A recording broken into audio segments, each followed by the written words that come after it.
Espero que hayan desayunado. Estamos a través de Z93, la emisora nacional de la salsa, la aplicación La Música y nuestra página de Facebook de Nación Z, donde usted me puede decir ahí hasta perro muerto, lo que usted quiera decirme, o tirarme besitos en el cutis. Por cierto, besitos en el cutis para todo, comenzando el día, seguro que sí. Mire, tranquilito, vamos rapidito a verificar cómo estuvo Lumita Lumera a las 5 de la mañana. Mire, vamos a verificar aquí. Estaba en 846 abonados sin energía. Solo 846. Increíble, ¿verdad? Solamente de casi 1,5 millones, 846 no tenían energía. Verifiqué. Mire el ejercicio que hice ahorita. Ustedes saben que antes de que toque la musiquita, chero, yo vuelvo y verifico. Verifiqué a las 7:44 ahorita y subió a 2,884. Y volví a verificar a las 8:03, ahora justo cuando estábamos entrando, y subió un chililín de 2,884, subió a 2,955. ¿Por qué les digo esto? Para que vean cómo Luma actualiza en cuestión de minutos cómo va la cuestión de abonados sin energía. Hágalo usted, entre a la página de Luma, es bien sencillo, bien sencillo. Usted busca allí abonados sin energía, sin servicio, y le va a ir dando la tabla. Verifíquelo cada hora para que vea cómo eso va cambiando. A veces hay más, a veces hay menos. Toda la cosita, ¿verdad? En este momento, en Arecibo, la región 94 no tienen energía, en Bayamón 784, Carolina 818, Caguas 437, en Mayagüez solo 79, en Ponce 194 y San Juan 549 para el total de 2,955. Antes, cuando estaba solamente Autoridad de Energía Eléctrica, no sabíamos quién rayo no tenía energía. Ni la UTIER lo decía, ni la autoridad. Nadie. Todo el mundo calladito, ¿verdad? Todo el mundo calladito. Ahora Luma, por contrato, tiene que divulgarlo. Excelente. Así que sabemos por dónde va la cosa. A quien no le interesa esos números es a Jennifer González. Le voy a decir por qué. Mira, Yulifer. Yulifer atacó el viernes. Yulifer es la combinación de Yulín y Jennifer. Es como el chupacabra. Se te pega por el cuello y te saca la sangre traicionera. Pues mire, la comisionada residente no le dice al pueblo de Puerto Rico que tenemos el desempleo más bajo en la historia. En la historia. La comisionada residente no les dice que tenemos el nivel de crecimiento económico más alto en casi 3 décadas. Desde la década del 90 no había un crecimiento de 3.7. La comisionada residente no le dice cómo va boyante la economía. La comisionada residente no les habla de cómo mejoran las condiciones en Puerto Rico al nivel que la morosidad en los puertorriqueños ha bajado dramáticamente. Quiere decir que están pudiendo cumplir con sus obligaciones contractuales como deudas hipotecarias, bancarias, de la naturaleza que sea. Como las casas acreditadoras sobre el gobierno de Puerto Rico le están dando notas sumamente positivas al gobierno y a la economía de Puerto Rico. Ella no le habla de nada de eso a ustedes. Ella busca cualquier cosa para tratar de crear un verano. Está loca porque fastidian a Pierluisi. ¿Por qué digo esto? Porque el viernes hubo una avería en Aguirre. ¿Y qué ocurre? De momento tuvieron que dejar sin energía a un grupo considerable de abonados. Pero ¿por qué les digo esto? Porque esa situación que hubo en Aguirre se resolvió y el abonado que estuvo sin energía más tiempo estuvo 38 minutos nada más. ¿Por qué 38 minutos nada más? Porque, mire, yo activé mi unidad averiguativa. Cuando vi que Jennifer posteó que estaba medio mundo sin luz, yo averigüé a ver por qué rayos.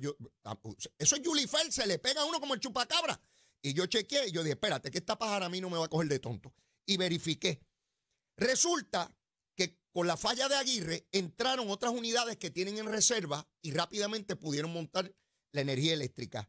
Si no se hubiesen hecho los arreglos que en los últimos 2 años se han realizado en otras plantas, hubiesen estado probablemente más de un día o varios días sin energía. Quiere decir que el sistema se sigue arreglando rápidamente para que las interrupciones sean menos y de menos duración también. O sea, que la luz se vaya menos veces y que cuando se vaya se recupere más rápidamente. Pues en vez de Jennifer hacer el reconocimiento de que como cuando Aguirre sale, una falla en Aguirre, Costa Sur o Palo Seco, deja medio Puerto Rico sin luz, en vez de reconocer los avances que hay mire, hay tanta gente sin luz. No hace un solo señalamiento para reconocer la obra que hace Pierluisi o el trabajo que está haciendo Pierluisi. Mire, yo no vi ningún popular, a ninguno, haciendo un señalamiento el viernes. ¿A quién único vi? a Jennifer González. Esto es para los PNP, para los estadistas. Y vuelvo y reto a cualquier legislador de La Palma o cualquier alcalde de La Palma que me diga si eso está bien de la comisionada. Díganme, al legislador PNP o legisladora o alcalde o alcaldesa del PNP que crea que esto está bien, que me lo diga. Porque es mejor eliminar el PNP y acabamos con eso. Y se acabaron los gobiernos estadistas y se acabó. Si así va a ser la tónica, donde un gobernante estadista está fajado y tiene una comisionada reciente todos los días tratando de cortarle el palo, eliminen el PNP. No vale nada. Elimínenlo. Olvídense. Eliminen la estadidad esa también. Porque si van a fastidiar su propio gobierno por ambiciones personales, esto no vale nada. Sí, yo lo puedo decir. Y lo digo, lo voy a seguir diciendo. Y al que no le guste, pues apague la emisora, se lo he dicho. Sí. Increíble. Jefes de agencia fajados, entregados para echar para adelante a Puerto Rico. Alcaldes trabajando a todo gendel. Legisladores trabajando a todo gendel estadistas. Y esta pájara, Yulifer, y dale para adelante a tratar de fastidiar el gobierno de Pierluisi. Y dale para adelante. El viernes la única política en Puerto Rico que estaba a palo limpio porque se fue la luz momentáneamente por 38 minutos. Ah, que yo quisiera que no se fuera nunca, seguro. Pero es imposible porque el sistema colapsó. Lo están tratando de echar para adelante. Pues nada de eso vale nada. Ella ya echándose fresco en Washington y escribiendo tonterías allí. Ay, déjame escribir aquí como fastidio a Pierluisi. Yulifer, como el chupacabra ahí a ver cómo tumba el gobierno. Mire, mi hermano, allá ustedes los que crean en eso. Los que crean eso, fantástico, que se fastidie el movimiento estadista. Olvídese de eso. Esto aquí es ambiciones personales y yo me encargo de destruir a mi propio gobierno. Y salí electa bajo esa papeleta, pero es a fastidiar al gobierno de Tojendel. Para que los demás digan que yo soy tremenda, sin hacer un pepino. Montan aviones. Ay, como trae chavo, ella es la que trae chavo. Todos esos chavos llegaron por ella. Si ella no estuviera ahí, no llegaron ni un vellón llegaba aquí. Nos los quitaban todos. Nada, quería dejarles claro a lo que se dedica la comisionada. Y cada vez que arranque por ahí, es a fastidiar el gobierno, olvídense de eso. Ni los populares hacen lo que hace Jennifer González. Yulifer, así le llamo yo, Yulifer. O sea que Yulín se dedicaba a fastidiar al Partido Popular hasta que decidió irse del Partido Popular. A lo mejor Jennifer corre hasta independiente, esta pájara, como ella es tan poderosa y todo el mundo la quiere, pues ella va, imagínese usted. Sí, como el chupacabra, se te pega a mi hermano y a traición a quien sea. Pregúntele a Ricardo Rosselló. Y pregúntele a Pierluisi cómo les va con Yulifer. Allá ellos. Yo sé cómo funciona. Mire, en este fin de semana, la Junta de Supervisión Fiscal tomó una determinación bien importante. Ustedes saben que distintas entidades y grupos han estado preocupados con razón de que finalmente se determine en cuanto a la deuda de la Autoridad de Energía Eléctrica. Y a las 9 de la mañana, vamos a tener con nosotros al secretario de Estado, licenciado Omar Marrero. Figura clave en todo este proceso porque quiero tener el beneficio para todos ustedes y para mí de la explicación que nos dé de la determinación que hizo la Junta de Supervisión Fiscal. Y a las 9:30 tendremos al representante y buen amigo José Aponte también con nosotros. Pero miren, ustedes saben que se había determinado por la Junta de Supervisión Fiscal una cantidad de dinero como pago a los acreedores de la deuda. Del dinero que se debía, que son más de 10,000 millones de billetes, pues se había estimado sobre 5,000 y pico de millones de pesos que había que pagar. Eso implicaba, ¿quién lo paga? El pueblo de Puerto Rico en la luz, ¿verdad? Distintos sectores entendieron que era muy oneroso, que era muy difícil que se pudiese enfrentar esa cantidad de dinero y que era impagable y que subía el costo de la luz enormemente y toda la cosa. De hecho, hay marchas o protestas convocadas para eso, ¿no? El viernes de la noche, la Junta de Supervisión Fiscal nos sorprende, por lo menos a mí me sorprendió, con un nuevo acuerdo, una nueva propuesta, donde baja la cantidad que había dicho originalmente, eran más de cerca de 10,000 o 12,000 millones de dólares la deuda, ya nos dirá Omar Marrero cuánto es finalmente. Lo habían bajado a 5,000. Ahora están diciendo 2,000 y pico de millones de pesos que hay que pagar. Quiere decir que la cantidad de dinero que tendrá que pagar el pueblo de Puerto Rico ahora va a ser mucho menor. Y entre las dudas que tengo, y espero que Omar Marrero nos oriente, es cómo rayo la Junta de Supervisión Fiscal tenía un número hace 3 o 4 meses y ahora tiene uno más bajo. ¿Qué cambió?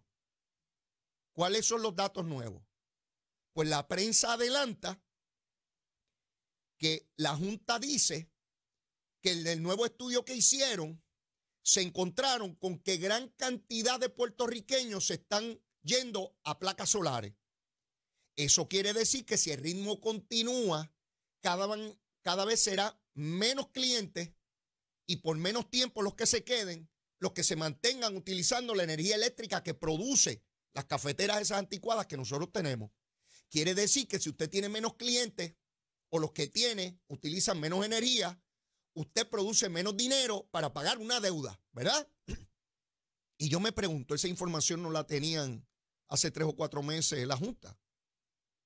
Lo que sí sé es que aquí habían sectores políticos tratando de imputarle al gobernador lo que era la propuesta original. Y Pedro Pierluisi se ha opuesto desde el día 1, busquen, está en la prensa y en las declaraciones de él, a esa deuda que se había establecido originalmente. Siempre planteó que tenía que ser menor la deuda que finalmente se determinara. Siempre, está ahí en el récord público. Y si no, esperen que Jennifer hable y le diga que es Pierluisi el culpable de algo. Sí, porque ella va a buscar por donde.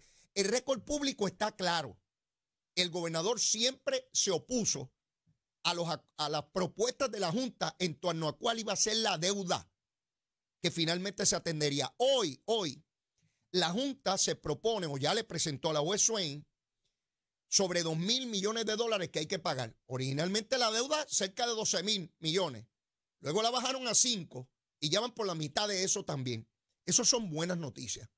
Esas son buenas noticias porque finalmente la deuda será menor y como parte de esa deuda están los pensionados, que también quiero que Omar Marrero nos explique porque el sistema de pensiones de la Autoridad de Energía Eléctrica es distinto a los sistemas de pensiones del gobierno central y él nos explicará y quién administraba eso, qué función o qué rol tuvo la UTIER sobre ese plan que ahora trata de decir que ellos no tuvieron que ver nada con eso. Sí, porque la UTIER es todo belleza. Jaramillín, sí, ellos son todo belleza y ellos no tienen culpa de nada, excepto Viagra que pedían en el convenio en el 2012, ¿verdad? ¿Verdad, Jaramillo? Que hacía falta un poco de Viagra en el 2012. Yo no ahí todavía, pero por lo menos en el 2012 hacía falta. Y se pidió en el convenio para que añadieran Viagra. Y le pagábamos nosotros, mi hermano. Nosotros, cuando pagábamos mensualmente la luz, había que pagarle Viagra a los muchachos para que pudieran subir los postes, si no, no podían subir. Así son las cositas, así son las cositas. Así que esa noticia es una notición de cómo la Junta de Supervisión Fiscal, que dicho sea de paso, sigue siendo un organismo colonial. Se impone por un Congreso en el cual no tenemos participación. Pero eso no quiere decir que toda determinación de la Junta es mala de suyo, porque han tomado determinaciones que también son buenas para el pueblo de Puerto Rico, ¿verdad? Y si han decidido bajar sustancialmente la cantidad que ellos plantean que puede pagar el pueblo de Puerto Rico, ¿eso es bueno para el pueblo de Puerto Rico o no? Claro que lo es. Quiere decir que los números que se habían establecido por distintas entidades en cuanto al impacto que finalmente significaría esa deuda para cada consumidor y cada abonado en Puerto Rico va a disminuir dramáticamente. ¿Cuáles son los números? Yo no lo sé, pero si tenía que pagar antes casi 6,000 millones de dólares y ahora tengo que pagar 2,000 y pico, pues la deuda es mucho menor, ¿verdad? Pues quiere decir que es menos lo que tengo que pagar mensual. ¿Cuánto menos? Ya escucharemos a Omar Marrero a las 9 de la mañana aclararnos ese punto. Vamos a ver lo que decide la juez Swain. Eso no es final. Cualquier determinación, cualquiera, que tome la juez Swain es revisable por tribunales superiores federales. Así que la última palabra sobre esto, yo no sé quién la va a tener, pero sí sé a dónde puede llegar esa última palabra. Y es el Tribunal Supremo de los Estados Unidos, por supuesto. Así es como se revisa, va al circuito y de ahí al Supremo de los Estados Unidos. Yo espero que no tengamos que pasar por todo ese proceso que toma tiempo, que le cuesta millones de dólares al pueblo de Puerto Rico, porque cuando demanden a la Junta, resulta que los abogados de la Junta los paga el pueblo de Puerto Rico. Así que esto nos sigue costando mucho dinero a los puertorriqueños y yo esperaría que pueda haber un entendido y que al final esa determinación sea la de menor impacto para el pueblo de Puerto Rico, que podamos asumir la deuda que corresponda, que podamos pagarla, porque estos procesos De nada vale llegar a un punto donde se exija una cuantía en el pago que finalmente no se pueda pagar. Estos procesos es para aliviar la carga en la deuda de manera que el deudor pueda asumir la cantidad que se determinó y la pueda pagar, porque si no estamos en el mismo lugar donde empezamos, donde hay una deuda y el deudor no puede pagar. Estos procesos de quiebra es precisamente para establecer una cuantía menor, una cuantía que sea lo más justa posible a los que se le debe, pero que a la misma vez atienda la realidad económica del deudor y se pueda asumir la carga. Es como cuando usted no puede pagar la hipoteca, se ha quedado sin trabajo y usted va al banco y le dice, mira, vamos a hacer algo, yo quiero pagar, pero no tengo dinero. Hazme un plan de pago, haz un acuerdo. Yo no soy un irresponsable que me voy por ahí una deuda y no la reconozco. Como algunos que dicen que los ricos paguen la deuda. ¿Qué mamey? O lo que viene, con el machete nos la darán. Y rápido con el machetito por ir para abajo y a gritar la independencia y ya resolvimos los problemas. Como si los países independientes no tuvieran también que pagar sus deudas. No, pero aquí hay unos paretes por ahí que se dedican a gritar tonterías y a decirle irresponsabilidades a ciertos sectores. Y hay gente que se lo cree, ¿sabe? Hay gente que cree que no paguemos nada, ¿verdad? También gente irresponsable que no pagan incluso sus cosas personales y creen que así es que se debe mantener la cosita. Mire, tengo que ir a una pausa y luego de la misma vengo a seguir quemando el cañaveral. Mira, Yulifer, saludos, llévatela, chero.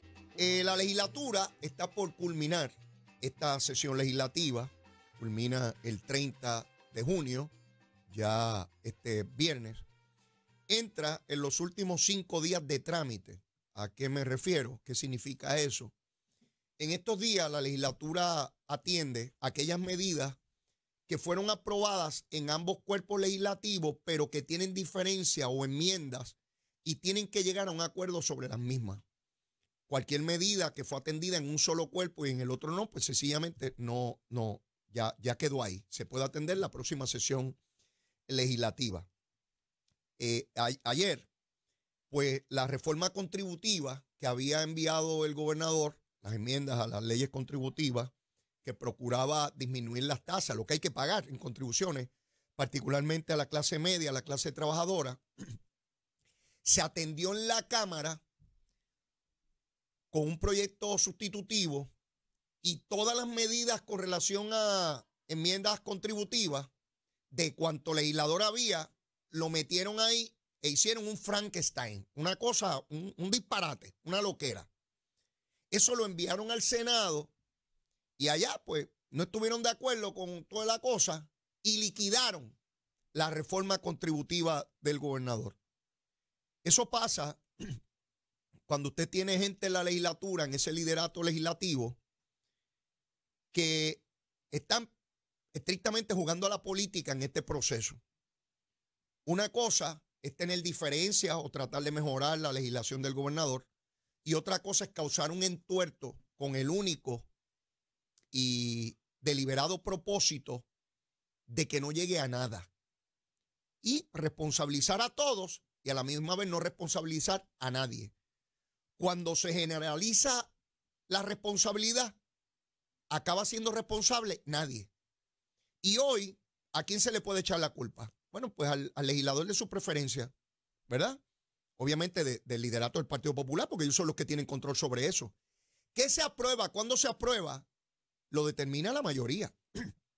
Y la mayoría en el Senado es el Partido Popular con los partidos de minoría, porque tienen allí, le dieron a Bebe una comisión para que preste su votito. Por chavito, dale una comisión para que vote con nosotros, nene. Y los de partido de minoría, ellos pueden determinar qué legislación se aprueba porque necesitan 14 votos, el Partido Popular tiene 12. En el caso de la Cámara, tienen 25 votos, así que necesitan también los votitos de minoría. Si no llegan a acuerdo con el otro partido que tiene la mayor cantidad de legisladores allí, que es el PNP.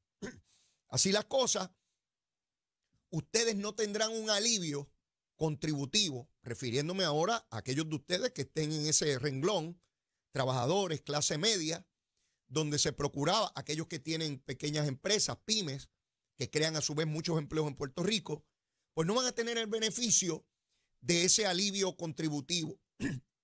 Y si no lo tienen ahora, dificulta mucho que en un próximo ejercicio legislativo como la sesión que viene se pueda lograr. Mire, la próxima sesión que comienza en agosto y culmina por allá en noviembre, va a estar inmersa en todo el proceso político que ya comenzó. Para aquellos de ustedes que aún crean que las elecciones son el año que viene, pues sí, se vota el año que viene, pero los procesos ya comenzaron, básicamente en la Comisión Estatal de Elecciones, y tan cerca como septiembre y octubre, los partidos abren al interior para precualificar sus candidatos, llevar la papelería y pasar por los comités de evaluación, y el 1 de diciembre ya hay que radicar las candidaturas oficiales en Puerto Rico. Eso quiere decir que esa sesión va a tener controversias no solamente entre partidos, sino intrapartidos, al interior de las colectividades.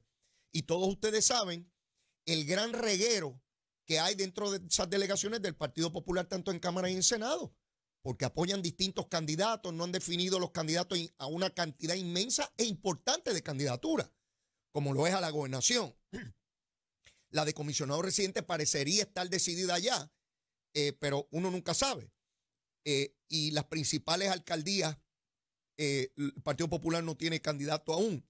Así que hay una lucha cruenta allá adentro por definir el poder y quiénes van a ser los grupos que van a estar armando. Por lo pronto, quien sufre las consecuencias es el pueblo trabajador, que es el que está esperando esos alivios contributivos, ¿no? Pero a ellos les importa poco porque ellos van a seguir en la guachafita, van a seguir, mire, siguen ahí pegaditos de esa teta, mire qué chévere, bien bueno.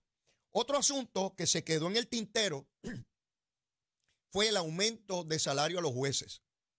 Miren, ese aumento, ahí el dinero fue aprobado por la Junta de Supervisión Fiscal, está todo listo, lo que hay es que aprobarlo legislativamente por legislación, y el Partido Popular dice que lo va a atender en la próxima sesión, que los jueces, que de hecho habían, qué sé yo, 100 jueces, dice la prensa, en las gradas, observando el proceso legislativo, pues le dijeron que no. A los jueces de Puerto Rico, ¿saben qué? El Partido Popular sigue jugando con el salario de ustedes. Hace más de 20 años que no se le sube el salario a los jueces de Puerto Rico, igual que a los fiscales. Y ahorita escuchaba al presidente de los fiscales, de la agrupación que tienen, y ciertamente hay un aumento propuesto para los fiscales, pero yo estoy de acuerdo con ellos. La inmensa mayoría tendría un aumento que es exiguo. Los jueces y los fiscales tienen un rol muy importante en Puerto Rico, muy, pero que muy importante. Particularmente los fiscales que tienen que ir a escena, que son los que acusan a esos narcotraficantes que no tienen escolta. Los fiscales que atienden casos en sala, allí, en cada uno de esos centros judiciales, tienen que mirarle el rostro a un narcotraficante y decirle en la cara que le va a meter 100 años preso. No es fácil para un fiscal o una fiscal y su familia saber, gracias a Dios en Puerto Rico no hay historial como en otros lugares, pero uno nunca sabe. Pero la vida de un fiscal siempre está en peligro, siempre, siempre. Y los jueces de igual manera. Y no entiendo, de verdad que no entiendo, plantea el liderato del Partido Popular que es que están esperando porque los empleados de la rama judicial también tengan, eso es un proceso aparte. Pues ellos están en un proceso de chantaje, de cosas que no tienen que ver una con otra. Los empleados de la rama judicial van a recibir sus aumentos y están en ese trámite. Pero ¿por qué detener la de los jueces si ya está todo listo ahí? A mí, ¿saben lo que se me parece esto? A cuando se le permitía a la gente tener la parcela, pero no la titularidad. Si puedes vivir ahí, te lo di yo, gobierno, pero no es tuyo, es mío. Y si no votas por mí, estás liquidado. A ese tipo de chantaje se me parece este asunto de los jueces. No, usted entrega el título de propiedad, eso es suyo, usted hace con eso lo que le dé la gana. Pero ningún gobierno y ninguna legislatura debe someter a chantaje a la judicatura de Puerto Rico. Me parece muy peligroso lo que está haciendo el Partido Popular con esto. Voy más lejos, yo creo que esto atenta contra la independencia judicial. Sí, creo firmemente en eso. Usted no tiene todo un sistema judicial con el cuchillo en el cuello. Aquí está tu aumento. ¿Qué esperan? ¿A cambio de qué? ¿Qué insinúan? ¿Qué pretenden? No he visto a nadie hacer esas preguntas. No he visto grandes titulares y ni editoriales. No. ¿Cómo rayos mantienen bajo chantaje a una rama que la Junta, lo más difícil es que la Junta de Supervisión Fiscal lo apruebe y lo aprobó? Está el dinero, ahí está todo. A favor, que la mayoría diga ya a favor. Pues no se va a atender ahora. Esperen al semestre que viene. De verdad que yo me pregunto, solamente me pregunto, si una legislatura, el proyecto de Tomás Rivera Chat, ¿cuál es el problema con eso? ¿El autor de la medida es el problema? Díganme, si es el autor de la medida el problema. Yo me pregunto, ¿cuáles serían los titulares hoy de prensa si una mayoría legislativa del PNP, de La Palma, hiciera lo que acaba de hacer la legislatura del Partido Popular? Yo quisiera saber cuáles serían los titulares. Bajo chantaje. El PNP mantiene bajo chantaje a la rama judicial. Mira cómo juegan con sus aumentos. Eso es para influenciar los procesos, influenciar determinaciones que puedan haber pendientes ante los tribunales. Todo ese tipo de especulación. ¿Dónde están todos esos que hacen opinión pública en Puerto Rico? ¿Verdad que están calladitos? ¿Verdad que no dicen nadita? ¿Usted ha escuchado algo? ¿Usted ha leído algo? Nada más que la noticia. No se consideró y quedó derrotada y el semestre que viene. No, las implicaciones que tiene eso. Y no escucho a los que son abogados hacer planteamientos rigurosos sobre eso. Sí, a los analistas abogados. ¡Hablen! ¡Vamos, muchachos! ¡Vamos! Como la guinea, choplá, choplá. Sí, mi hermano. ¿Cómo rayos si está todo eso ahí listo? ¿Cómo es que el semestre que viene? ¿Cuente qué? Es chantaje, es chantaje. Pero bueno, estaré bien pendiente porque hay unos pájaros y pájaras aquí que cuando eso lo hiciera el PNP estarían gritando por ahí el descalabro constitucional. Hoy están con la lengua, ya ustedes saben, el estuche.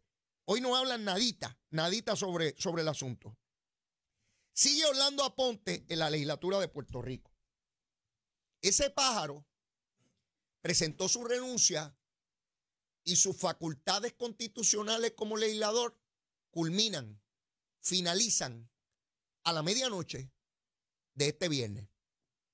Este pájaro de Orlando Aponte tiene el descaro de estar votando en el hemiciclo de la Cámara, aún con las imputaciones que le hace su señora esposa. Es increíble que lo dejen entrar a ese hemiciclo. Es una deshonra para la Cámara de Representantes. Y sigo sin escuchar a las mujeres legisladoras de Cámara y Senado de todos los partidos que no se paran allí y piden que saquen ese individuo del hemiciclo. Ese macho ha llegado, ese macho cabrío, ha llegado al extremo de estar votando por medidas legislativas, incluso algunas que tienen que ver con hostigamiento sexual, otras que tienen que ver con violencia doméstica. Tiene el descaro, la desfachatez, es tan descarado que está allí sentado votando por las medidas. ¿Sí? Y hay que reírle las gracias, no pasa nada en la Cámara. Bueno, tienen otra pájara allí, Nogales, que está acusada de delito grave, de mentir, que está bajo fianza y se sienta en las vistas públicas a exigirle a los deponentes que hablen bajo juramento. Usted puede, mire, esa Cámara es de locos. Es una cosa de locos allí. Después hablan de los golpes de Estado. De hecho, ahorita voy a hablar un poco de Rusia también, de todo lo que pasó en este fin de semana, realmente dramático. Por poco le dan un golpe de Estado, o parecía que le iban a dar un golpe de Estado a Putin, pero bueno. Mire, está este señor allí y nadie se para allí, excepto Rodríguez Aguiló, a plantear, mire, este pájaro, algo tiene que pasar aquí. ¿Cómo este macho está votando aquí por medida y no pasa nada? Y aquí todo el mundo le da besitos en el cutis con los planteamientos que hay sobre él. Ahí tiene un cheque, el viernes le dan un cheque. Tenga, gracias por las acusaciones que usted tiene. Lo extrañaremos inmensamente. De milagro no le ponen una placa allí al lado de la Constitución para recordarlo forever. No, mire, esto es serio, pero no hay titulares, hay primeras planas. si llega a ser un legislador, mira la varita, mira aquí, la cortita, la cortita. Mira, hace tiempo no te sacaba, mamita, mira, no te molestes conmigo, aquí está. Mira, si llega a ser un legislador del PNP, con las imputaciones que le están haciendo a este Orlando Aponte, donde su esposa dice que a punta de pistola la obligaba a tener relaciones sexuales, eso lo dice ella, y está ante los tribunales. Y ese legislador se mantiene allí aún poniendo su renuncia y sigue cobrando y haciendo chistes y votando por legislación sobre violencia doméstica descaradamente. Si llega a ser un PNP, la vara cortita, lo tienen que sacar los editoriales, estarían las encuestas de opinión pública, exigiéndole a Pedro Pierluisi que lo saque de ahí, exigiéndole al presidente de la Cámara PNP que cómo es posible que este descaro, que ese partido, que eso es una bandolería, que los tienen que sacar a todos esos estadistas de allí. Pero como es popular, mire la vara larga, la buena, la gente. Ay, si él ya renunció, bendito, pobre muchacho, a lo mejor eso es embuste. Ay, bendito, le es abogado, buena gente, bien chévere, popular de los nuestros, arriba la pava y lo mejor de los dos mundos. Así se tramitan estos asuntos aquí. Pero para eso está este programita. Para señalarlo y denunciarlo, porque usted ni lo va a escuchar ni lo va a leer en ningún lado. Como él ya renunció, no ha renunciado, no hasta allí.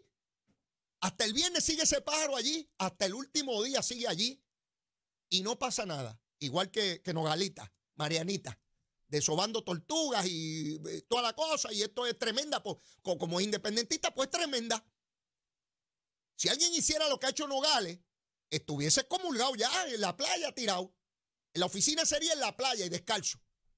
Pero como en Nogales no pasa nada, aquí no hay titulares, no, olvídese de eso. Está todo bien chévere, está todo Natalito, canto de vago, ¿te levantaste ya? Hace tiempo no veo a Natal. Yo creo que él se quitó. Natalito, háblate alguna gusanga para escucharte, pájaro.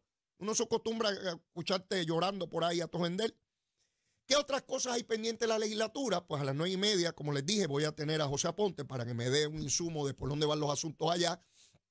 A las 9 voy a tener a Omar Marrero sobre todo este asunto que se viene dilucidando relacionado a la deuda de la Autoridad de Energía Eléctrica. Mire, quiero hablarles brevemente sobre el asunto de Rusia. Yo no sé cuántos de ustedes sabían, para mí fue no nuevo porque sabía que existía ese grupo militar. En Rusia está el ejército que pertenece al Estado, al gobierno, ¿verdad? Pero hay otro ejército que es privado, a los que no les gusta la privatización. Mire, hay un individuo ahí que se hizo multimillonario porque tenía catering, comida y eso. Llegó a ser bien pana de Putin, le daban contratos multimillonarios y se hizo un multimillonario. Pues él montó un ejército privado de mercenarios. Mercenario es cuando usted a cambio de dinero hace algo, ¿no? Pues este señor montó un ejército y participó en distintos lugares alrededor del mundo de guerra donde Rusia se quería meter y los mandaban a ellos y le pagaban porque fueran allá a pelear. Cuando se da la guerra de Ucrania, pues adquirió mucho poder, armamento, hombres trabajando para él y él cobraba por eso, contrato. Tú vas para allá con toda tu gente y te pagamos tanto y mata allá a ucranianos y eso es para Rusia. Este señor se rebeló contra el gobierno ruso, empezó a atacar a la alta dirigencia militar rusa y lo hacía de una manera que era evidente que en algún punto Putin no iba a aguantar más. Después dijo que el ejército ruso había matado gente de él en Ucrania y que estaban los generales asesorados mal y que él los quería sacarle ahí. Al punto que se rebeló contra Putin y Moscú. Y fue con sus tropas a entrar a Rusia. Y entró de viernes a sábado. El drama era dramático. Yo no me podía despegar de las canales internacionales, cómo iban narrando lo que estaba ocurriendo. Resulta que entró casi hasta Moscú, hasta la capital, con soldados a desmantelar el gobierno y el pueblo lo recibía tranquilo, los pueblos que iban avanzando sin problema, lo cual demostró la poca agilidad o el poco mando que tiene Putin sobre su propio ejército, que no los detenía, y del pueblo que tampoco los rechazaba. Realmente dramático. Finalmente, o no finalmente, hasta este momento, porque yo creo que la historia no ha acabado todavía, está por escribirse, este señor cerca de Moscú decidió que no iba a avanzar más para que no hubiera derramamiento de sangre y acordó irse a Bielorrusia, que es un país que responde a Rusia, y que no iba a seguir adelante. Y todos nos quedamos, bueno, pues como él es mercenario, a lo mejor alguien le dio machado para no seguir la cosa. Al día de hoy, ¿cómo se sienten esos mercenarios si fueron utilizados o no por este individuo? Pero ¿dónde queda Putin? Que ha recibido la vergüenza más grande que haya en el mundo entero. Por poco lo derrocan, o parecía que lo iban a derrocar y él no podía detenerlo. En Rusia, no en Ucrania, en Rusia. Lo cual representa la debilidad y el desmantelamiento que hay allá adentro. ¿Cuánto beneficia eso a los ucranianos? De un ejército desmoralizado, de un Putin debilitado. Yo no sé, habrá que ver. Muchos analistas plantean que probablemente esto le permita avanzar a Ucrania, sacando a los rusos de Ucrania, ¿verdad? Yo espero que así sea, pero no sé si finalmente será. Pero fíjense cómo la propaganda nos vendió por tantas décadas, particularmente desde que Putin está allí hace 2 décadas, de que era todopoderoso y que tenía todo control de Rusia. No era así, eso era falso. Fíjense cuán débil estaba y cuán débil se presenta Rusia ante el mundo después de esa vergüenza que ha pasado Putin este fin de semana con individuos que meramente le pagan para que tenga un ejército y por poco le tumba el ejército de él. ¿Qué hubiese pasado si llegaba a Moscú? No sé. No llegó. Pero demostró y puso en vergüenza al gobierno ruso, particularmente a Putin, que muchos plantean si seguirá o no ahí. Emanuel, tú me dices ya mismo cuando tengamos a Mario en línea, que quiero hablar con él. Pero lo cierto es que lo que ocurrió este fin de semana va a tener mucho impacto, no solamente en Rusia. Lo que ocurre en Rusia tiene impacto en el resto del mundo, igual que lo ha tenido esta guerra con Ucrania. ¿Puede haber un cambio geopolítico, particularmente en esa zona del mundo? Probablemente, no lo sé. Pero nadie se hubiese imaginado jamás, hace una semana, que este señor que lideraba un ejército privado iba a tener la osadía de llegar cerca de Moscú a derrocar a Vladimir Putin. Eso era impensable. Hoy fue una realidad. ¿Cuán débil está? ¿Cuánto puede lograr? De verdad que no sé. Pero sé algo bien clarito. Y es que estamos en época de huracanes. Hay que ponerse al día. Y ya he podido conversar con muchas personas que han tenido la oportunidad de comprar las baterías de Power 5. Y realmente las historias son impresionantes de cómo tienen la posibilidad de estar seguros en su hogar, emocionalmente seguros. Esa es la parte que más me llama la atención de las personas que he hablado. Secretario, saludo, buen día. Saludos, Leo, buen día y muy buen día a todos los radioescuchas. Gracias por la oportunidad. Gracias a usted por aceptar la invitación. Secretario, el pasado viernes se dio una noticia donde la Junta de Supervisión Fiscal plantea una nueva alternativa en términos de la deuda de la Autoridad de Energía Eléctrica. Son muchas las interrogantes que por lo menos yo tengo. En primer lugar, si había una propuesta de hace unos meses atrás, ¿qué datos surgieron para que la Junta diera un cambio tan dramático como el que dio, disminuyendo sustancialmente lo que constituye la deuda y someterlo a la juez Swain? Quisiera que usted nos diera el tracto completo de todo este proceso para poderlo entender, por favor. Excelente. Comenzamos entonces un poquito más al año pasado. Ajá. Como recordará, en el 2019 nosotros teníamos un acuerdo de reestructuración con los bonistas que proponía una reducción de un 30%, que en aquel momento era positiva. No obstante, fue previo al COVID, fue previo a la invasión de Ucrania por parte de Rusia y la inflación como hemos visto. Y más importante, el gobernador sabía que se podía lograr más. Se entendía que había una reducción que se podía lograr más. Por eso cancelamos aquel acuerdo. Si te recordarás, el gobierno se sale de ese acuerdo y básicamente le dice a la Junta, vamos a buscar una reducción adicional. En febrero, la Junta presenta un plan de ajuste que contempla una reducción de un 50% y en aquel momento, aunque la Junta propuso una tarifa, el gobernador y todo su equipo y este servidor y en todos los foros sostuvimos que era prematuro hablar una tarifa. No solamente porque era prematuro hablar de una tarifa, era porque precisamente la jueza no había culminado de decir cuánto la deuda se iba a pagar. Secretario, antes de continuar, para yo tener bien claro y poder aquí explicarlo consecuentemente, en el 2019, obviamente el gobernador Pierluisi no estaba en Fortaleza, era la gobernadora Wanda Vázquez, en aquel entonces se llega a un acuerdo bajo unas características económicas que no son las que hubo luego. El gobernador Eso es llega así. en enero del 2021. 2021. ¿En qué momento el gobernador de Puerto Rico dice, eso que ustedes acordaron en el 2019 y que es parte del acuerdo del gobierno de Puerto Rico, yo no estoy de acuerdo con eso y debemos tener una mejor opción? ¿Cuándo ocurre eso?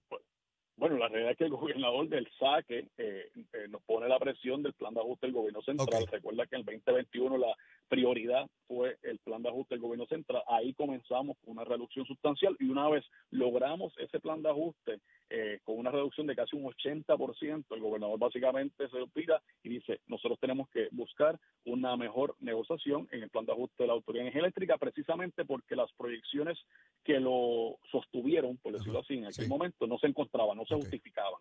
Y el tiempo le ha dado la razón al gobernador y a este servidor. Y bien importante, Leo, nosotros nos fuimos a litigar en contra de los bonistas, que cuando se presentó ese 50% de reducción en febrero por parte de la Junta, nosotros sosteníamos que todavía era prematuro, que aunque era positivo, era prematuro, porque faltaba que la jueza decidiese a favor o en contra de nuestra argumentación, que básicamente sosteníamos que la reclamación de los acreedores era una no garantizada. Y más allá, decíamos, ¿A cuánto ascendía originalmente esa deuda?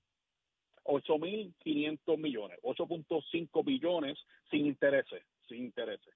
A eso les tienes que sumar también los 4.000 millones de pensiones del Underfunded Pension Liability, ¿verdad? O la deuda actuarial del sistema, que entonces, y los 1.000 millones de los acreedores no garantizados que te ponen la reestructuración alrededor de 12.000 millones de dólares. Pero cuando hablamos de los bonos, eso lo tenía en duda, secretario, porque miraba distintos números, yo no lo tenía claro. Cuando llegamos a los 12,000 es cuando añadimos, como usted señala, las pensiones.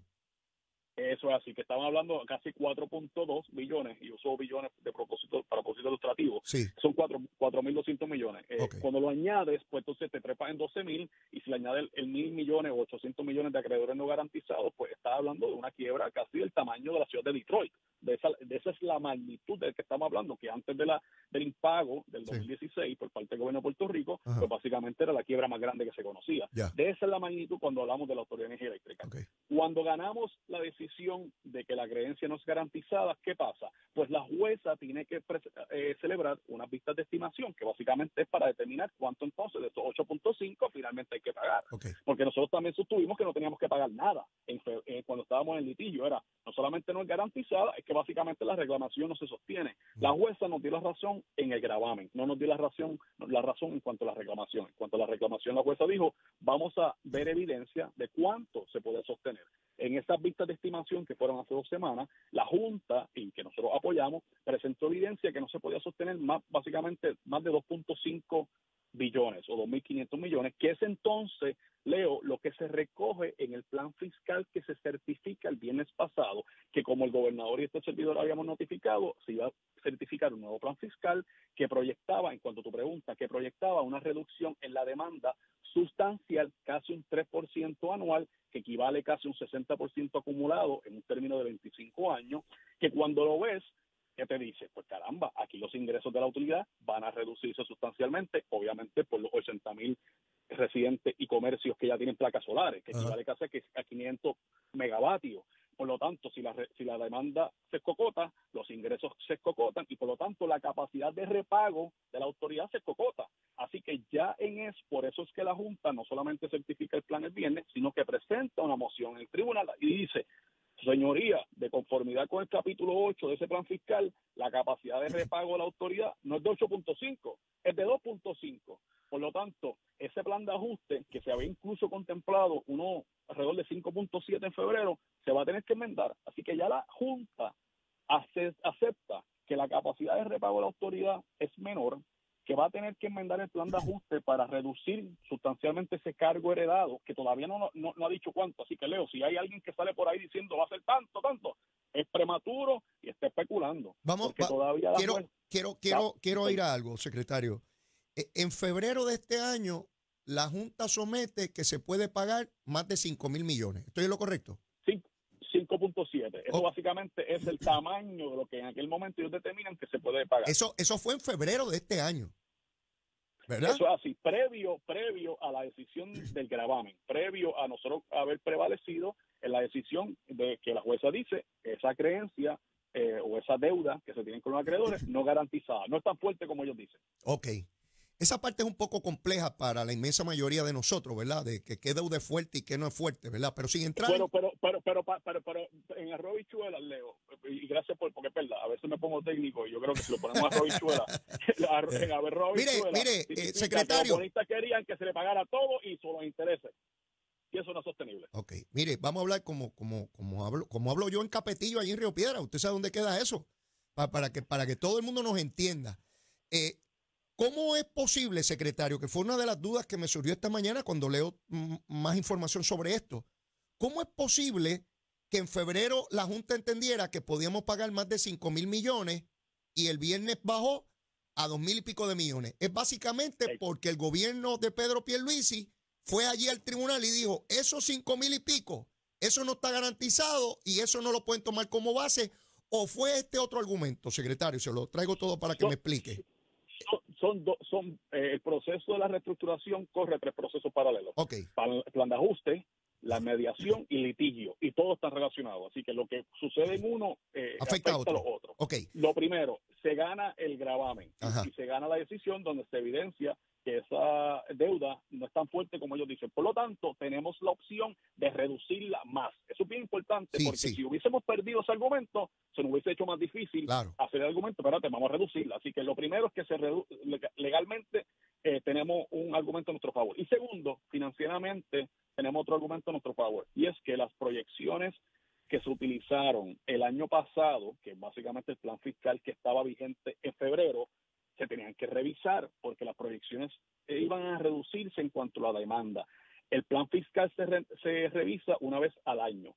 Ahora se dio la certificación de ese plan fiscal y es por eso que provoca que el plan de ajuste se tenga que revisar. Por lo tanto, en febrero, volvemos otra vez, en febrero, cuando ellos presentan un plan, están fundamentándose en unas proyecciones de hace un año. Por lo tanto, hoy en febrero, cuando se certifica la información que provee la autoridad Luma y genera para poder trabajar lo que sería un presupuesto y lo que son las proyecciones, se evidencia que las proyecciones de demanda van a reducirse y por lo tanto los ingresos de la autoridad se van a reducir. Por lo tanto, esa capacidad de repago que se tenía pensada en febrero ya no existe.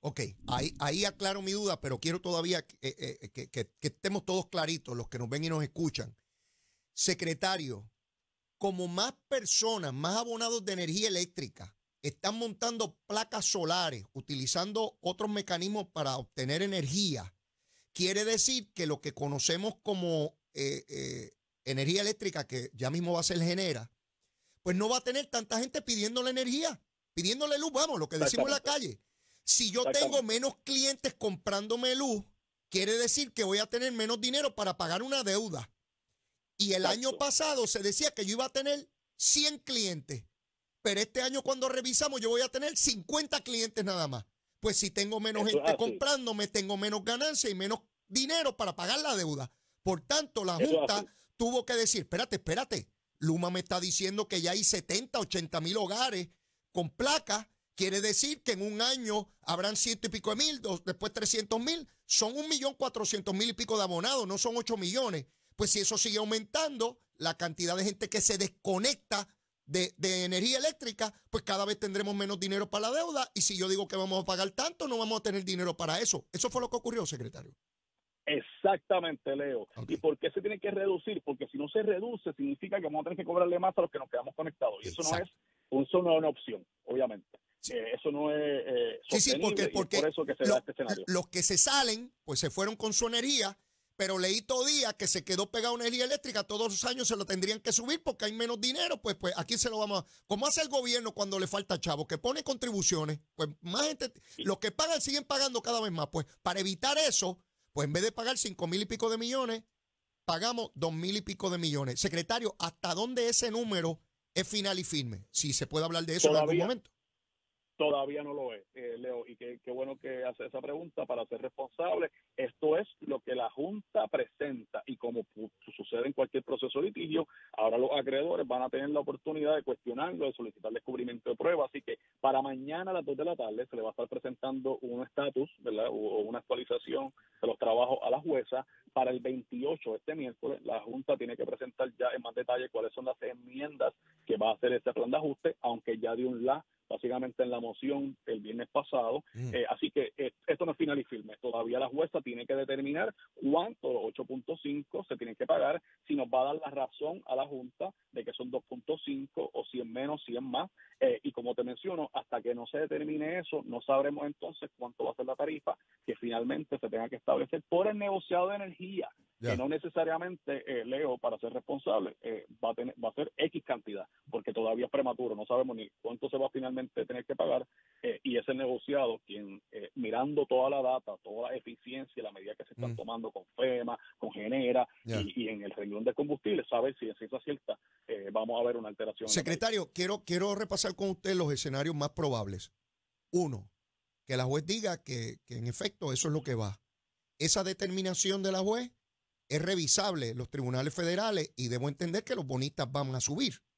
¿Estoy en lo correcto? Definitivamente está en lo correcto. Esa decisión sería apelable, como ha ocurrido en los otros procesos de plan de ajuste, que obviamente ellos tienen ese derecho y podemos suponer que siendo unas entidades que tienen unos accionistas a quienes responder, pues agotarán sus recursos, pero volvemos, igual que ocurrió en las otras reestructuraciones, nos sentimos confiados en que prevaleceremos. Y esa apelación podría llegar incluso al Tribunal Supremo de los Estados Unidos. Definitivamente, Leo, definitivamente. Okay. Así que hasta que eso no suceda, la decisión no es final y firme. Por tanto, hasta que esa determinación no sea final y firme, no sabemos finalmente cuánto es la deuda, ¿verdad que no? Eso es así. Sin embargo, la fecha de efectividad del plan no se aguanta, igual que ocurrió en el caso de Cofina, igual que ocurrió con el gobierno central. El plan sigue su ejecución y de manera paralela su apelación. Así que en ese sentido... Pero cuando usted me dice eso, secretario, que no se detiene, mientras está en apelación, lo que se determinó que era la deuda y lo que se determinó que había que cobrarle a la gente para poder pagar, sigue su curso, no se detiene. Los derechos de apelación ellos los sostienen, pero recuerda que la apelación de la confirmación de un plan básicamente va a ser si la jueza en ese tribunal inferior falló en cuanto a los requisitos para confirmar un plan, y distinto a otras controversias legales que pueden ser más contenciosas, sí. En el asunto de confirmación de un plan de ajuste, un proceso de quiebre bastante técnico y mecánico. Okay. Por lo tanto, si se cumplen los requisitos, la jueza va a confirmar y se le da bastante deferencia. Así que en ese sentido, aunque reconozco que el proceso no ha culminado, estamos cautelosamente optimistas que la jueza va a reconocer que la capacidad de repago de la autoridad ha disminuido sustancialmente a lo que se había contemplado en febrero, y a base de las decisiones que ha tomado precisamente en cuanto al gravamen de los acreedores, en este caso y en otros, estamos cautelosamente optimistas en que la jueza pues va a fallar a favor de los intereses de Puerto Rico. Una vez la juez pues le da el visto bueno, mecánicamente, ¿qué ocurre en Puerto Rico, en el gobierno, para avanzar? ¿Qué va a ocurrir? ¿Cuáles son los pasos? Lo primero que ocurriría en el caso de este plan de ajuste de la Autoridad de Energía Eléctrica, se tiene que dar una vista a nivel de negociado, donde el negociado tiene que determinar la tarifa que va a estar estableciendo para poder pagar esa deuda reestructurada. Así que eso es lo primero. Distinto a otras reestructuraciones, en el caso de la Autoridad de Energía Eléctrica, la ley requiere que el negociado apruebe esa tarifa. Lo que hace, y disculpe que lo vaya interrumpiendo, es que me surgen dudas. Secretario, ¿alguien le dice al negociado debe ser esta tarifa o ellos a base de la información determinan? ¿Cómo funciona eso allí? Excelente pregunta. En este caso, como va a haber una orden del tribunal, en este caso, pues saldrá del tribunal dos cosas. La confirmación del plan sujeto a que el negociado lo apruebe, o confirmación del plan se aguanta hasta que el negociado lo apruebe. Eso básicamente es un requisito bajo el título 3 de promesa, que para que se confirme un plan, se tienen que obtener todas las aprobaciones necesarias para su viabilidad. Y en este caso, dado que la ley requiere que la tarifa sea aprobada por negociado, eso se tiene que dar. Así que en ese sentido, nosotros hemos sostenido a través de todo el camino de la mediación, del litigio y del plan de ajuste, que es el negociado quien tiene la última palabra. La Junta también lo reconoce, donde el negociado tiene un rol. ¿Por qué nosotros seguimos insistiendo en que el negociado? Porque es el negociado la única entidad que tiene a frente de ellos la habilidad de decir, ok, a base de las eficiencias que se están implementando, a base de las medidas que está implementando genera en la optimización del combustible, a base de las medidas que se está implementando con FEMA, que va a cubrir una parte del combustible y nos va a dar una generación temporera, pues miren, los números dicen que no requiere un aumento de tarifa porque los ingresos son suficientes para cubrir estos gastos operacionales. O, pues mira, se requiere este ajuste menor o este ajuste. Eso al final es la prerrogativa del negociado, al igual que todas las otras jurisdicciones que tienen un regulador independiente. Y el negociado, le pregunto, secretario, porque yo puedo tener una deuda, Leo debe 100 pesos, pues yo decido, bueno, pues pago una cantidad ínfima, pero por un montón de años, o pago más por menos años, el plazo, ¿no? ¿Quién determina eso? ¿También el negociado? No, eso sale del plan de ajuste que confirma la jueza. El plan de ajuste, que es ese documento donde dicen todas las deudas que tiene el deudor y cómo se van a reestructurar y el tratamiento que se le va a dar, eso lo dice el plan de ajuste. El plan de ajuste dice que cuál es la estructura de los bonos. Se están hablando de unos bonos de X cantidad, de X, por ejemplo, son 35 años a 6%. Esa estructura la presenta el plan, se confirma, pero es entonces el negociado que determina si esa entidad tiene los ingresos necesarios para cubrir sus gastos operacionales más esta deuda que tiene que pagar. Así que, e incluso en el futuro se pudiese alterar esa tarifa siempre y cuando sea económicamente neutral. ¿Qué significa? Que básicamente no te afecte la capacidad de repagar esa deuda. Secretario. Y eso básicamente lo que nosotros buscamos, que es que se respete ese rol de negociado y que al final del día obviamente tengamos una tarifa que propicie desarrollo económico y que no descarrile el gran éxito económico fiscal que estamos viendo en Puerto Rico. Secretario, usted que verdad que puede ver el gobierno en toda su fase y lleva tantos años en distintas posiciones neurálgicas en Puerto Rico, ¿cómo usted ve nuestro sistema eléctrico completo, sea a través de Luma y Genera? Porque yo lo que estoy viendo es que la cantidad de proyectos de energía renovable que estamos ya construyendo en Puerto Rico y lo que se espera es de tal magnitud que torna a lo que conocemos como la Autoridad de Energía Eléctrica en algo casi del pasado ya, secretario. Bueno, definitivamente, Leo, se está transformando el sistema eléctrico en Puerto Rico. Cuando nosotros siempre hablamos de la transformación del sistema eléctrico, no decimos transformación porque es una palabra bonita o positiva. Es que se está rompiendo el modelo. Aquí tenemos un modelo de 80 años, un monopolio verticalmente integrado donde el gobierno determinaba el sistema eléctrico. Y esto viene de los 1940, del tiempo de Tocqueville, de los tiempos del Brain Trust de FDR, del concepto de estas grandes corporaciones públicas que tenían que hacerlo todo. Pues mira, ese modelo pudo haber hecho sentido en un momento dado, pero al final se convirtió en un proceso obsoleto que solamente atendía a unos intereses y no atendía a los intereses del pueblo. Y desde 2000 estaba operando en déficit. Aquí se está transformando, se está poniendo el consumidor en el centro, donde esos 80,000 consumidores que quieren tener un sistema confiable puedan no solamente atender sus necesidades, pero ponerle 500 megavatios al sistema. Se trata de dejar la combustión fósil en el pasado y no energías renovables, y se trata de tener una estabilidad en el costo, diversificando lo que es el portfolio de generación. De eso es que se trata, de tener una red eléctrica robusta, resiliente. Hoy no la tenemos, se está transformando y se va a lograr, pero estamos también asegurando traer los mejores jugadores, por decirlo así, de forma tal que podamos garantizar no solamente un sistema mejor, resiliente, pero que sea costo eficiente y que propicie desarrollo económico. Y eso es lo que se está dando una transformación del sistema. Yo veo los números que da Luma en términos de las personas que montan placas y cómo ellos rápidamente les ponen los sistemas estos métricos y toda la cosa. Y eso es impresionante, cómo los puertorriqueños están adoptando sus propios sistemas, pero bien, bien rápido. Y entonces fue algo que me llamó la atención cuando entró Luma, de cómo la gente se movía a estos sistemas de energía renovable y veía cómo se tornaba tan obsoleto el sistema que nosotros tuvimos por tanto tiempo, ¿verdad? Y que en nuestra cara se cayó todo eso de un día para otro. literalmente, hay que hacer algo aquí, ¿verdad? Honesto. La realidad es que sí se está dando esa transformación donde los consumidores están poniendo su red y están tomando control de su generación eléctrica, pero al final del día también queremos una red fuerte y resiliente, Claro. que queremos que esa energía se meta en el sistema.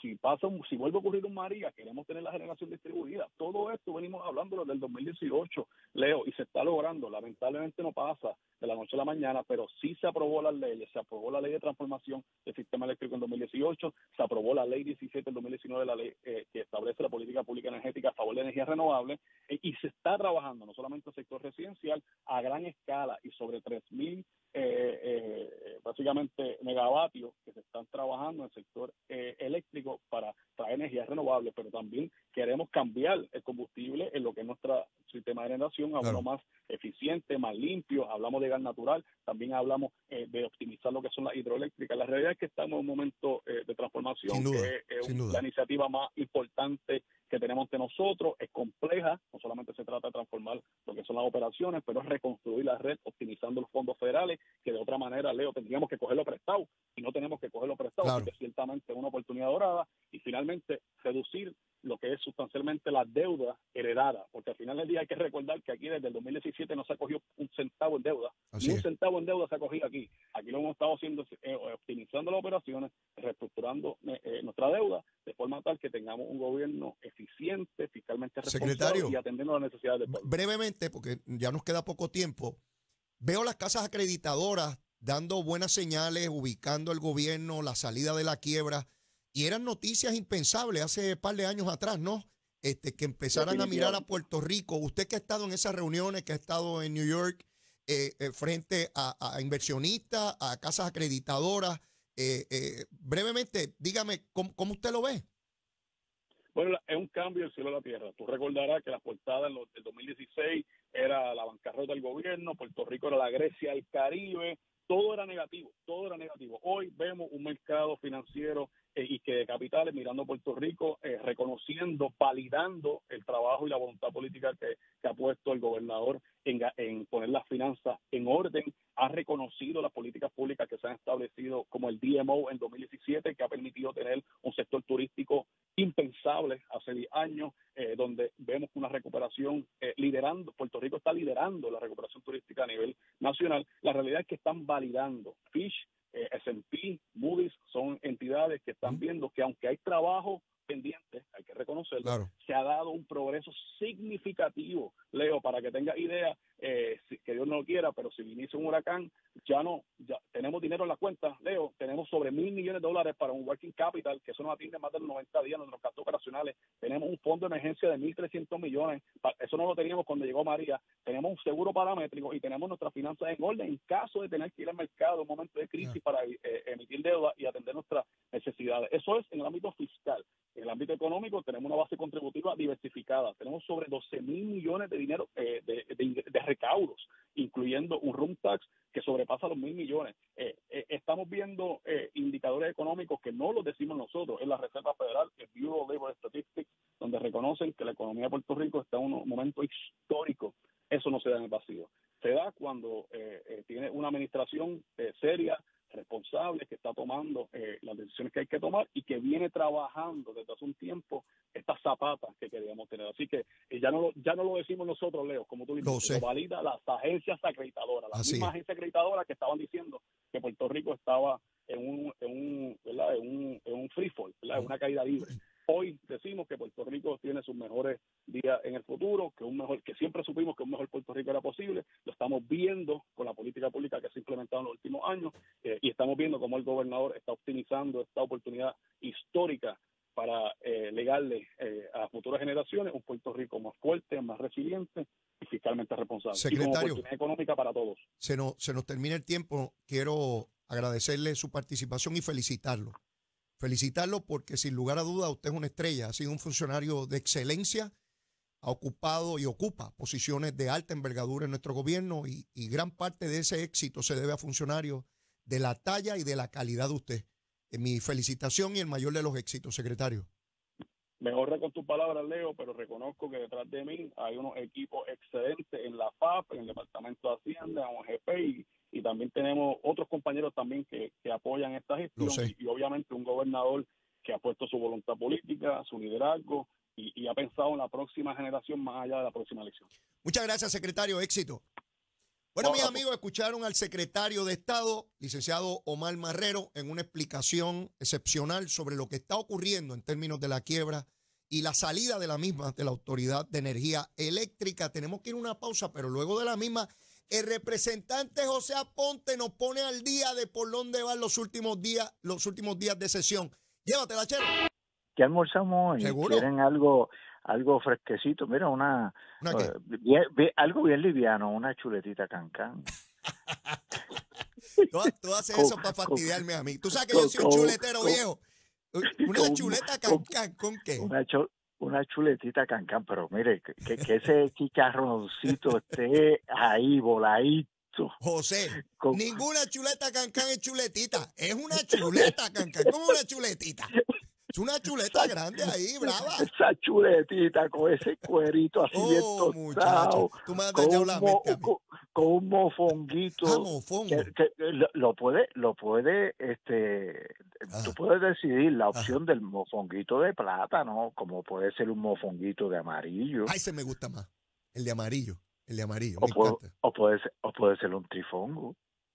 También, pero ese de amarillo, José, si disparas un amarillo encima de la mesa, yo voy para encima, ¿sabes? A mí los amarillos me encantan.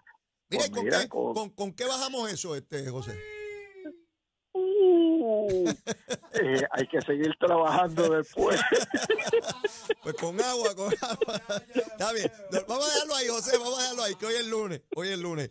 Mira, José, Gracias, Leo, gracias sí. por Voy a detenerlo ahí, para no meternos en lío.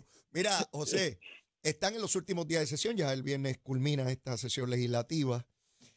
Anoche fue el último día de aprobación de medidas. Exactamente. Estamos ahora en los 5 días de trámite. Lo que se aprobó en el Senado y se aprobó en la Cámara, o en la Cámara en el Senado, el mismo proyecto, pero hay diferencia, tratar de llegar al acuerdo. Ya.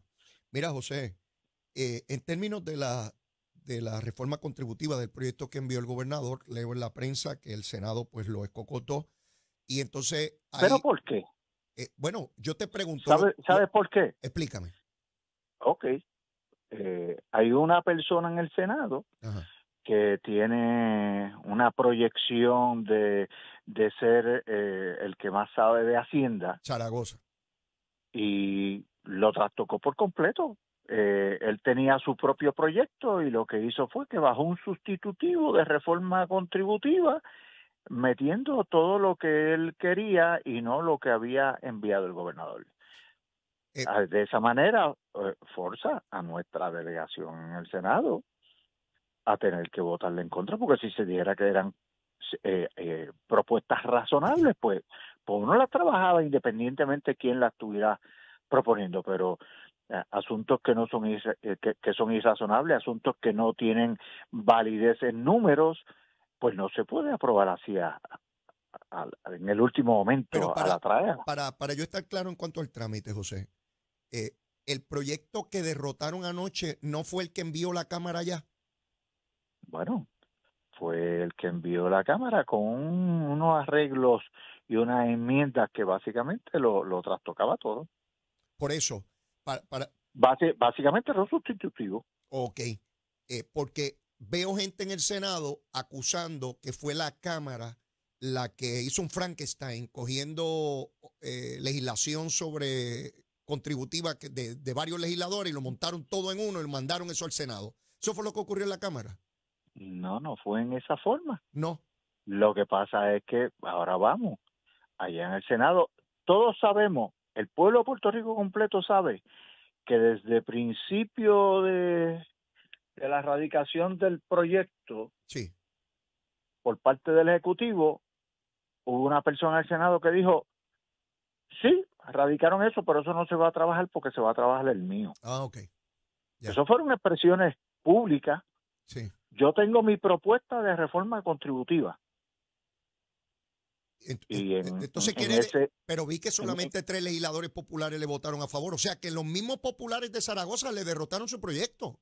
Correcto, pero le echan la culpa a la delegación del PNP. Pero ¿cómo es posible? O sea, el proyecto de Zaragoza, que quiere correr para la gobernación, que cuando uno corre para la gobernación, los primeros que deben apoyar a uno son sus pares, porque son senadores igual que él, y solamente 3 legisladores del Partido Popular, teniendo 12 legisladores, votaron por el proyecto. Se lo derrotó su propia delegación, José. Eso es así, pero tú dijiste que quiere correr para algo. ¿Tú has escuchado a alguien más que no sea él diciendo que tiene aspiración a? No, se me parece a Udaldo Valgalip cuando decía que iba a correr para la gobernación e hizo la conferencia de prensa en su oficina, solo, de legislador. Y uno decía, pero no me dejen, mira, no me dejen sola, no me dejen sola. Bueno, ¿será que eso es normal allá en el partido ese, no me dejen sola? Pero independientemente si tiene o no tiene respaldo para esa supuesta aspiración, la realidad es que no tuvo respaldo de sus propios pares allí en el Senado sobre su propuesta. Y debo entender que ante este tranque, evidentemente, ya no hay nada que se pueda hacer por parte del Ejecutivo, porque si dentro de la propia delegación del Partido Popular están divididos, esto es igualito que con las enmiendas a la ley electoral, donde ellos mismos no se ponen de acuerdo. Lo que pasa es, Leo, que ya en este momento, habiéndolo derrotado, pues no fue que lo aprobaron con otras enmiendas, es que lo derrotaron. Sí. Así que ya no perdió la vida legislativa. Sí. Ayer. Sí. Y bueno, pues entonces no hay reforma. La clase media, la clase trabajadora sigue pagando de más por culpa de las decisiones de unas personas en el Senado, de la delegación del Partido Popular, que no quisieron recibir una buena propuesta, sentarse a dialogar apropiadamente y llegar a un acuerdo. Simplemente quisieron imponer su criterio en lo que es su propuesta de candidatura. José, que yo recuerde, ¿verdad? Y tú me aclaras, que yo recuerde proyectos que acapararon la atención pública eran las enmiendas a la ley electoral. El otro era las enmiendas contributivas. El otro era el presupuesto. Correcto. Las 3 se fueron por el chorro porque al final de cuentas el presupuesto es el que diga la Junta y ellos tampoco se ponen de acuerdo sobre el presupuesto. Básicamente ha sido en esa forma y de lo que le toca directamente, por decirlo así, a la Asamblea Legislativa, que es los donativos legislativos, bajaron una resolución en el último momento que nosotros tuvimos que abstenernos en la Cámara porque no teníamos criterios para poderlo evaluar responsablemente. A última hora ustedes no sabían ni qué ni a quién le daban dinero ahí. Correcto. Teniendo todo un semestre para trabajar. Todo un semestre, 6 meses para trabajar. José. Leo, te tengo que decir que en la Cámara podrán dar números de box score de aprobación. Son números inflados. ¿Por qué? ¿Por qué? Porque en los últimos días dejaron sin efecto la regla de no bajar por descargue. El jueves en la noche bajaron 50 y pico de proyectos por descargue. Y tú sabes cuál es el efecto de descargue. No se discute en comisión, se releva a la comisión de hacer el informe ni nada. Bájalo para acá, léelo y lo aprobamos o no lo aprobamos. Para los que nos escuchan, mire, ustedes de ordinario saben que se radica un proyecto, se envía a una comisión, se hacen vistas públicas, se piden memorando a las agencias, todo el mundo opina, unos a favor, unos en contra, hasta que finalmente la comisión hace un informe recomendando la aprobación del proyecto y se baja a votación en el hemiciclo. Usted sabe lo que es por descargue, como lo acaba de escribir José Aponte, que el proyecto lo agarran allí sin ningún estudio y sin ninguna. Vamos a votar aquí, muchachos. Eso fue lo que ocurrió, ¿verdad, José? ¿Cuántos proyectos tú dijiste que bajaron por descargue? El jueves bajaron 50 y pico de proyectos. El sábado bajaron 60 y pico proyectos. Ayer estaban bajando más proyectos. Mira lo curioso, Leo. En un momento dado le entregan al portavoz nuestro, a Johnny, la copia de los proyectos que van a bajar por descargue. Sí. Estamos en un receso y Johnny dice, escuchen esta resolución que están bajando aquí por descargue. Para encomendar a la Comisión de Región Oeste que lleva a cabo un estudio sobre las facilidades de vivienda para acomodar los atletas de los Juegos Centroamericanos Mayagüez 20. José, y mientras todo eso ocurre, Orlando Aponte, con los señalamientos tan graves que hay, es legislador hasta la medianoche del viernes y me enteré que estuvo votando sobre legislación de violencia doméstica. Este hombre, o sea, no tiene calor en la cara, José. Es increíble que eso suceda allí, no pasa nada. El tipo entra al hemiciclo a votar. O sea, no Leo, se respeta a sí mismo. Allí cerca de ti también está Nogales, que está bajo fianza, que tiene delito grave por mentir, y va a las vistas a pedirle a los deponentes que declaren bajo juramento, José. Leo, en el primer caso que mencionaste, lo más que a mí me llama la atención Ajá. es que el viernes yo hice un planteamiento de privilegio de cuerpo para que nos explicaran cómo era posible que eso se estuviese dando, esa votación de esa persona que tiene unos señalamientos extra, bien preocupantes, bien ¿Y preocupantes, tú en el hemiciclo hiciste un planteamiento sobre eso? sobre privilegio de cuerpo. El presidente incidental se acogió a las 48 horas. Eso fue viernes. ¿Qué significa eso para que nuestra gente sepa que es acogerse a las 48 horas? Porque el presidente no decide en el momento y tiene la oportunidad de en las próximas 48 horas decidir a favor o en contra de ese planteamiento que hace el representante que sea. ¿Y qué planteamiento hiciste tú? Yo hice el planteamiento que habiendo esas acusaciones, habiéndose dado una situación anterior que se había referido a la Comisión de Ética, Ajá. ¿dónde estaba la Comisión de Ética sobre el particular? Ujú. Y si se le iba a permitir a esa persona que continuara yendo a votar al hemiciclo, que nos ilustraran a todos. Eso fue viernes. El sábado empezó la sesión el propio presidente en propiedad y resolvió la determinación diciendo que yo le faltaba el respeto al cuerpo legislativo por hacer ese planteamiento. El que le falta el respeto no es Orlando Aponte, eres tú. No, que yo insistía en algo y que eso no era falta de respeto al cuerpo legislativo, que él le respetaba a la familia, perdón, que él respetaba a la familia, Ajá. que eso era un asunto que estaban ante la comisión y que estaba además que yo estuviese haciendo ese planteamiento, mucho más siendo yo quien era, como quien dice, habiendo sido usted presidente de este cuerpo. O sea, que está bien que este pájaro se siente allí con las imputaciones que tiene de su esposa diciendo que él a punta de pistola lo obligaba a tener relaciones sexuales, que dice que renuncia y va a votar allí, y tú que te levantas a sacar la cara por el cuerpo legislativo, por la integridad de ese cuerpo, por la legitimidad de ese cuerpo, resulta que el malo eres tú y no Sí, el imputado. Esto es una barbaridad. Yo no sabía sí, eso. sí. Eso ocurrió el sábado. No, eso ocurrió el sábado. Y yo traté de que ir sobre la decisión del presidente y no me dejó. Esto está decidido, está hablando, ya es suficiente, está decidido, no al lugar y cállese la boca, básicamente, con el mallete. Bueno, es bueno que el Pero pueblo, Leo, es bueno que el pueblo se entere, porque yo no vi esa determinación en ningún periódico, no la vi en no, ningún canal de televisión, no la escuché en ningún programa de radio, y probablemente el único medio donde el pueblo de Puerto Rico se ha enterado que Tatito, al planteamiento tuyo sobre cómo este individuo tiene el descaro de ir a votar allí, diga que el malo eres tú y el que está bien es él. Y el pueblo de Puerto bueno, Rico al día de hoy no sabe que eso fue lo que ocurrió el sábado allí. Yo estoy eso, seguro, José, que si hubiese sido a la inversa, si el legislador fuera estadista Leo, y el todos los popular se días levantara a hubiesen hacer, estado, seguro, que no, cómo es el posible que popular esté no, allí. todos los días se estarían parando a cuestionar cómo se le permitía entrar allí. Así es, así es, así es. Eso hubiese sido en esa forma. Y Pero periodistas allí preguntándole, mire, ¿cómo usted se atreve a llegar aquí? Pero ¿cómo es posible?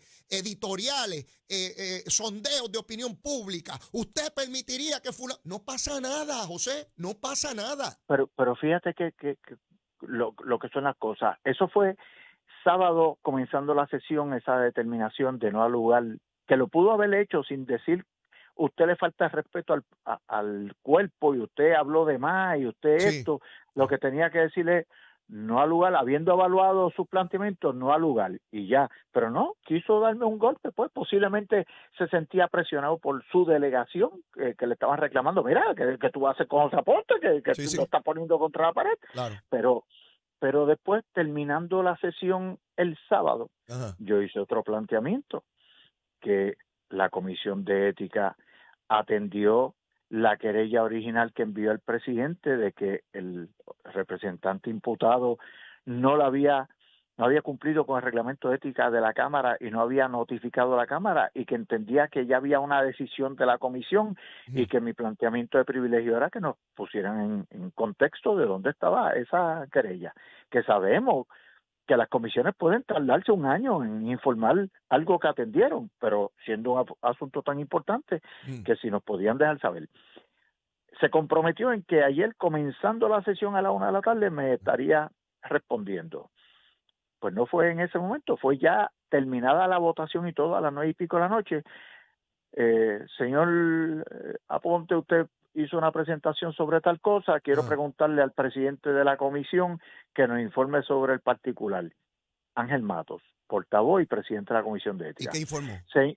Señor presidente, sí, la comisión atendió el asunto el día, no recuerdo si dijo el día 13 o 15 de junio, 13 o 15 de junio, y está presta a someter el informe al Pleno el próximo 28 de junio. Okay. O sea, resolvieron, pero no le informan al cuerpo para dejarlo pasar, que termine la sesión. Dándole espacio al abusador, seguro. Que todo se torne académico. Seguro, ya se fue. Porque ya perdimos jurisdicción. Seguro. Pero como me respondió Tatito también, cuando me respondió el sábado, el señor presidente, Rafael Hernández Montañez, me dijo que en relación a ese representante, el presidente